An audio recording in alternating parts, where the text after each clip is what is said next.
काय असतं बघा, ज्यावेळेस एवढा मोठा लढा उभा राहतो समाजाला खूप अपेक्षा.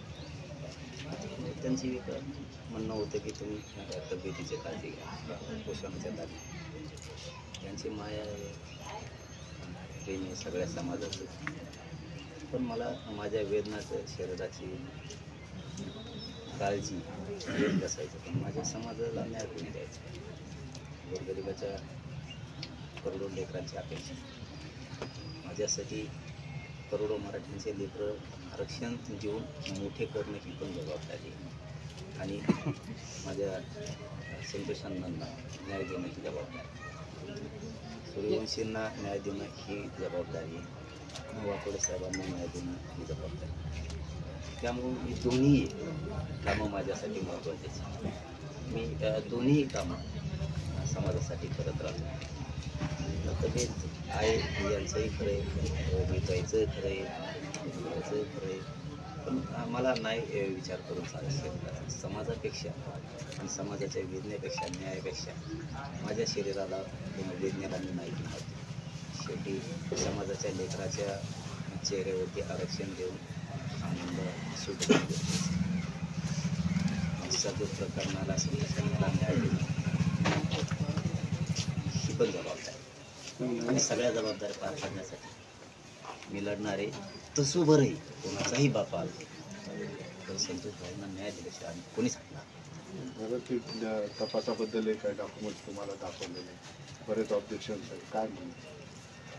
ऑब्जेक्शन म्हणजे हे बघा, इतकी क्रूर हत्या झालेली असताना एक राज्याचा लेकरू गेलाय आणि तुम्ही बहुमतानं सत्तेत बसला, त्यावेळेस तुमची एक जबाबदारी असते. आपल्या पक्षातला जरी असला, सत्ताधाऱ्यातला जरी असला तरी त्याला पाठीशी नाही घालायचं, अजिबात नाही घालायचं. खून करताना, खंडणी मागताना ही सामूहिक कट रचला कोणी, संघटित गुन्हेगारीला प्रोत्साहन दिलं कोणी, मग हा माणूस मुख्य आरोपी करणं गरजेचं आहे. सरमाड्या का खारमाड्या कोणी त्याला करणं गरजेचं आहे, सरकारची जबाबदारी. त्याला 302 मध्ये घेणं जबाबदारी, त्याला मोक्यात घेणं, 120 मध्ये सामूहिक कटात घेणं जबाबदारी आहे, आणि ही अंडर ट्रायल केस चालवणं सुद्धा सरकारची जबाबदारी. हे प्रामाणिकपणानं मुख्यमंत्री म्हणून फडणवीस साहेबांना मान्य करायला पाहिजे.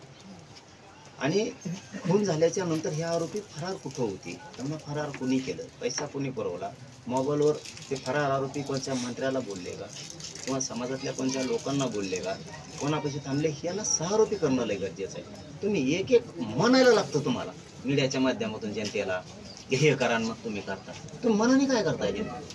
सरकार म्हणून तुम्ही मनाने काय करताय? ते महाजन तुम्ही जेलला टाकायला पाहिजे होता की आतापर्यंत, तो पाटील सुद्धा टाकायला पाहिजे होता 6 आरोपी करून. गाड्या कोणाकोणाच्या वापरल्या तेही मध्ये टाकायला पाहिजे होते, कोणाचे घरी राहिले ते पण मध्ये टाकायला पाहिजे होते आतापर्यंत. आणि एकूण ही सगळी जी टोळी आहे लाभार्थी टोळी सुद्धा जेलमध्ये जाणं गरजेचं, आणि तुम्हाला सांगावं लागतं मग तुम्ही करता. ही कोणता तपासी, ही कुठली यंत्रणा अशी सडलेली? म्हणजे मुख्यमंत्री साहेबांना, फडणवीस साहेबांवरती कुटुंबानं आणि महाराष्ट्रातल्या जनतेने विश्वास टाकून चूक केली का? लोक मन जिंकलेले पाहिजेत, मुख्यमंत्र्यांनी खुश पाहिजेत लोक की यांनी हे काम केलं, याला सुट्टी दिली नाही. आता बघा तुम्ही, ते आत ते सरमाड्या का खारमाड्या कोणी, आता ती आयुष्य होती, ही काय पद्धती? आयुष्यात काय करतो तुम्ही? आणि त्या डॉक्टरला कसं काय माहिती याचं काय दुखत आहे?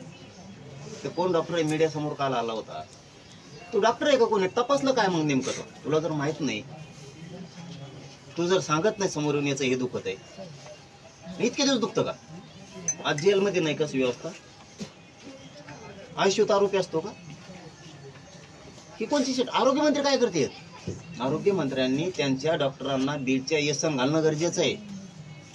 हे जर आरोग्य मंत्रालयाचे नियम तोडून हे जर त्या आरोपीला जर गाद्या देणार असले तर याच्यावरती विचार करायला पाहिजे आरोग्य मंत्र्यांनी सुद्धा स्वतः. त्याच्यात एक आणखीन घटना झाली, त्याला जे शिवाजीनगरला PI होता ती CCTV चेक होणं लय गरजेचं. 24 तासाचे ते 15-20 दिवस 50 दिवस जेवढे असतील त्या दिवसाचे त्याचे क्वालिटी सुद्धा होणं गरजेचं आता त्या PI चे, कारण त्याचा एक कॉल रेकॉर्ड व्हायरल झाला. त्यामुळं कारण हे काही संगनमत आहे का? एकमेकाला बोलवत आहेत का? त्या डॉक्टरला त्या ॲडमिट केले हॉस्पिटलमध्ये, त्या आरोपीला मागच्या दारानं पुढच्या दारानं कुणी येतात का? तेही हस्तगत करणं CCTV गरजेचे, CDR सुद्धा करणं गरजेचे, कॉल डिटेल घेणं गरजेचे, त्या PIचे पण, स्थानिक तिथल्या पोलिसांचे पण, जेलरचे पण. कारण आता तुम्ही कामच असं करायला लागलं की कोणावर शंका घ्यायची वेळ यायला लागली. कोणावर पण आत्तापर्यंत शंका घेतली का त्या PIवर कोणावरती? पण जर आता तो त्याचा मित्र निघायला लागला आणि त्याच्या म्हणण्यावर जर काम करणार असला तर 100% रात्री त्याला पोलीस स्टेशनला सुद्धा कोणीतरी भेटत असावं. 100%. आता दवाखान्यात सुद्धा पळून जाण्याचा किंवा पळून नाही म्हणता येणार त्याला, पोलिस सगळे धरून लागतील, पण काही सुटण्याचं षडयंत्र तर सुरू नाही ना, काय ऑपरेशन तर सुरू नाही ना सुटून जाण्याचं, याच्यात ही सुद्धा शंका यायला लागली. पाटील, पुरावे तपास यंत्रणेच्या हाती नाही येतात, समाज माध्यमावर जास्त दिसू लागले, ते तपास यंत्रणेकडे पाहिजे. तीच दुर्दैव महाराष्ट्राचा म्हणावं लागेल की ज्या दुःखी कुटुंबानं, देशमुख कुटुंबानं जे संकट भोगले, जे त्रास भोगले, त्यांच्या संसाराची राखरांगोळी झाली, पुन्हा संसार पडलाय, लेकरं बाळ किलो आणि इकडं तिकडं न्यायासाठी बघतायत, फिरताय, ते तुमच्या घरी आलेत थोडंसं, किंवा ती तरी तुम्हाला थोडी मनाची नाही तर जनाची म्हणते तसं असायला पाहिजे. किंवा कुटुंब तुमच्याकडे आलं, तुम्ही नाही कुटुंबाकडे आले, किंवा तेवढं तरी असायला पाहिजे. आणि त्या पद्धतीनं तपास व्हायला पाहिजे. दर माणूस अटका. तुम्हाला जनतेचे म्हणत तर जिंकायचे आहे ना, जनतेत गेला सगळं. कोण कसा कट रचला, कशी खंडणी मागितली, कसा खून झाला हे जनतेला माहीत आहे, पण आणखीन तुम्हालाच माहित नाहीये. कारण 302 मध्ये त्याला घेतलंय का? त्याला 302 मध्ये घेतलं का? 122 मध्ये घेतलं का? ते अंडर ट्रायल चालणार आहे का? एवढं सुद्धा माहित नाही जनतेला, एवढं सुद्धा माहित नाही आणखी त्याला 302 मध्ये घेतलंय का नाही. घेतलंय त्याला हातकाडे कम नाहीत. ही कोणची ट्रीटमेंट द्यायला लागले सरकार? याच्यासाठी कुटुंब घरी बोलून घेतलं तुम्ही देशमुखांचं?